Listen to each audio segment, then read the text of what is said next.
Meanwhile, a desperate effort to divert your attention, Speaker Nancy Pelosi pulling a political stunt today, trying to urge the president to delay the State of the Union address until the government shutdown ends, saying that the government couldn't afford the security costs. However, Homeland Security Secretary Kirstjen Nielsen tweeted, quote, the Department of Homeland Security and the U.S. Secret Service are fully prepared to support and secure the State of the Union. We thank them for their service, for their mission, focus, dedication, and for all they do each day to secure our homeland.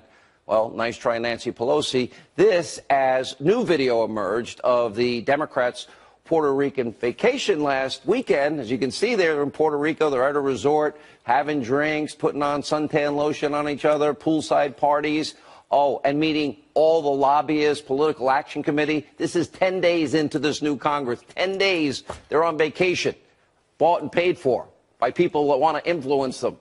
Anyway, while the president was in the Oval Office wanting to negotiate an end to the shutdown. Joining us now with reaction, senior advisor to the Trump 2020 campaign, the president's daughter-in-law, Lara Trump, is with us. How are you? How's the baby? Hi, good so good. Thank you. Yeah. All right, so you see what Nancy Pelosi's doing. We found out she never called the Secret Service. She said it was about security. She made it all up. It was a political stunt. Of course. Well, the reality is she's very smart in a way because the Democrats do not want this president giving another State of the Union address. Sean, you remember last year, it was one of the greatest I have ever seen. And honestly, I thought one of my father-in-law's best speeches.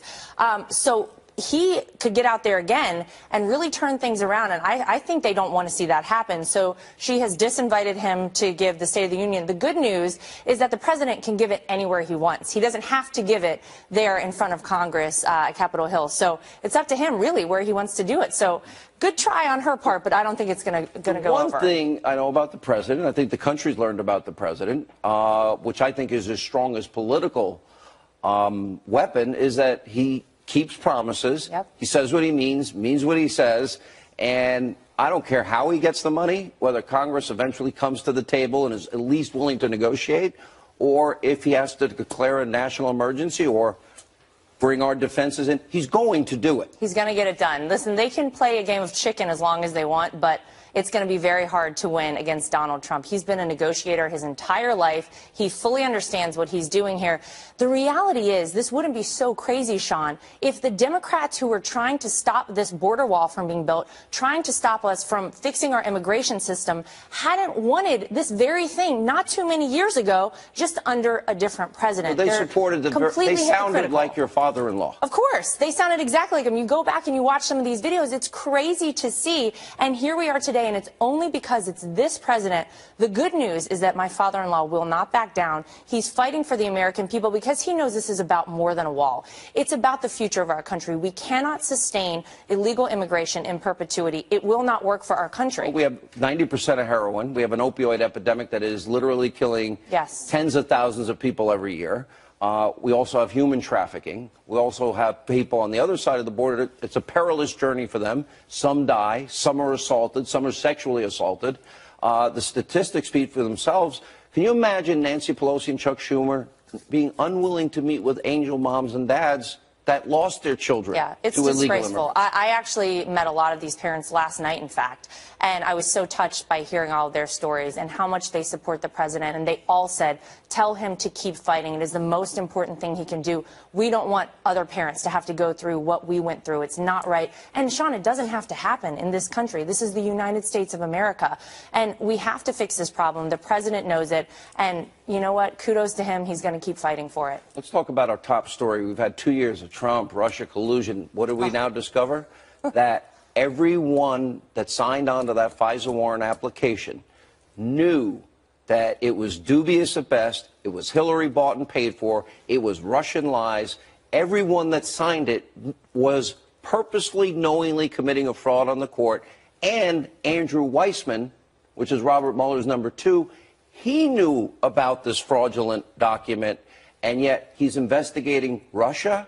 And meanwhile, Hillary paid for Russian lies to basically influenced the 2016 There's election? your Russian collusion Right with there. the Hillary Clinton campaign, not with the Trump campaign. And Sean, we have all, from day one, said there has never been any Russian collusion. The president has said it. Jared has said it.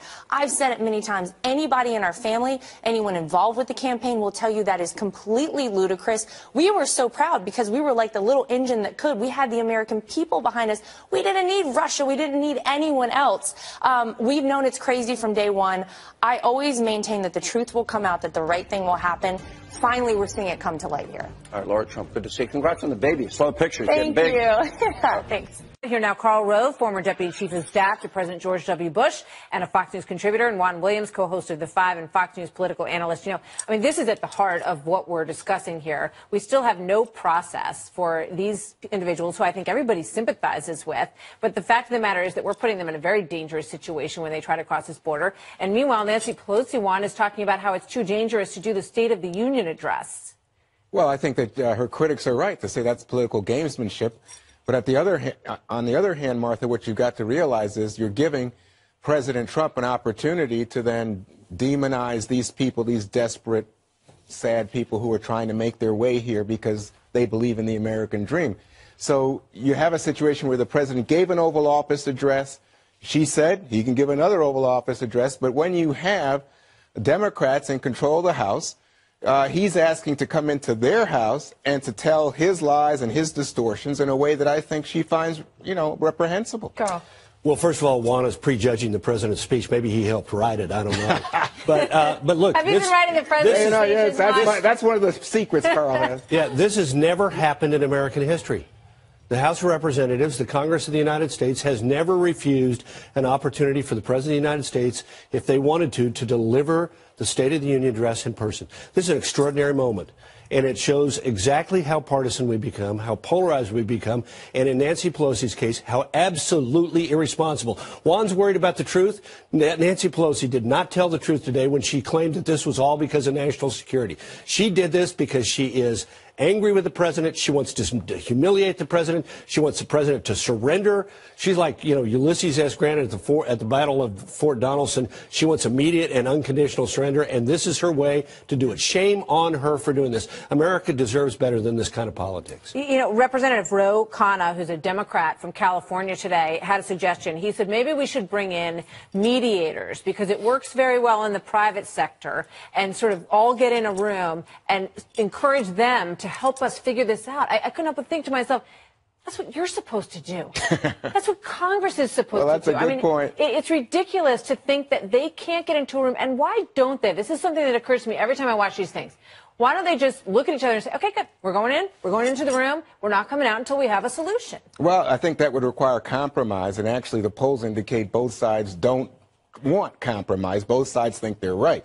But I will say this, these are not normal times in American politics. Carl says polarized. I couldn't agree more. And they're so polarized at the moment, Martha, that the government is not functional, that we hear today about the president ordering back nearly 50,000 IRS workers or making attempts to try to normalize things. But the fact is he has taken an intransigent stance. He said to Nancy Pelosi in an Oval Office meeting, if I give you the 3 weeks, and by the way, as you know, some Republicans and Democrats have sent him a letter asking for a 3-week period for negotiation. He said at the end of that 3 weeks. Chris is one of them. He's coming up. Yeah, he said at the end of that 3 weeks, are you going to agree to a wall? She said no. I mean, he wants to prejudge what happens before you go in the room, and he is insisting. They already said they would agree to building a border fence. They've said it for the past 10 years. You said what difference does it make when a it's huge called, difference Juan? because you can do border security. Americans, you and I would agree border security is important. Let me ask you a question. Should people be able to cross just at openings, go over the fences? Should they be allowed to do that? No. So what do you want to do it with? What I want to do with, I want border security. I want a legal asylum process, the legitimate asylum process, where people are not But you're hung up on whether or not the thing is called a wall or not. No. He wants a wall that is ineffective and No, it's not. It is not, Juan. It is every wall in the world. No, Juan. When the wall was put in by George H.W. Bush and Bill Clinton in San Diego, illegal border crossings dropped by 95%. In that area. Yeah, that's right. But everywhere we put a wall in a major urban area. Look, you do not want to have a neighborhood in Mexico that abuts a neighborhood in the United States where people can just move across that border. Well, there's a wall there. Put a wall there. There is a wall there. I know. So that's what I'm saying. Democrats voted for that. But I know, you're talking about sea to shining sea. No, he's not. No, he is not. No, he is not. That's Juan, I hate to have to correct you, but read the goddamn bill. Read the proposal that has been set up on the Hill. I'll tell you what you should do. 254 additional miles. You should go listen to Sean Hannity, Rush Limbaugh, and Ann Coulter because they're running this government and they're forced this president into a trap. No, they're not. Yeah, they are. They're the ones because otherwise. Well, that's not what the president proposed is the point. Well, look. That is not what the president proposed, what you described. Here's what he so maybe you've been listening to the No, because guess what? Last year there was a deal that would have given him the Dreamers in exchange for the wall, and guess what?